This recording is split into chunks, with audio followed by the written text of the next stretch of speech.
know many people are having trouble with the on/off lights on their Philips Airfryer XL SL Essential HD9270? Don't worry.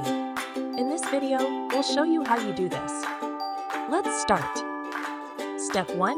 Check Wi-Fi connection. Check if your airfryer is connected to your home Wi-Fi network. If not, long press the menu button and follow the instructions in the app to connect. Step 2. Wait and repair. If the pairing process fails, another user might be using the airfryer.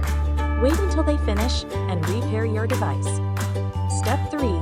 Wait for update. A blinking indicates a firmware update. Wait about a minute for it to complete. You can't use the airfryer during this process. Step 4. Contact Philips service. And one error means the device is defective. Contact Philips service for assistance.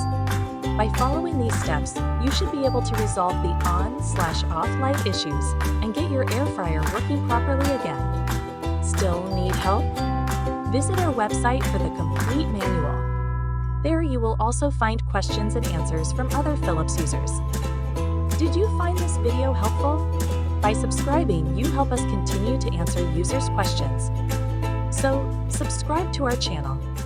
Thanks for watching, and see you in the next video.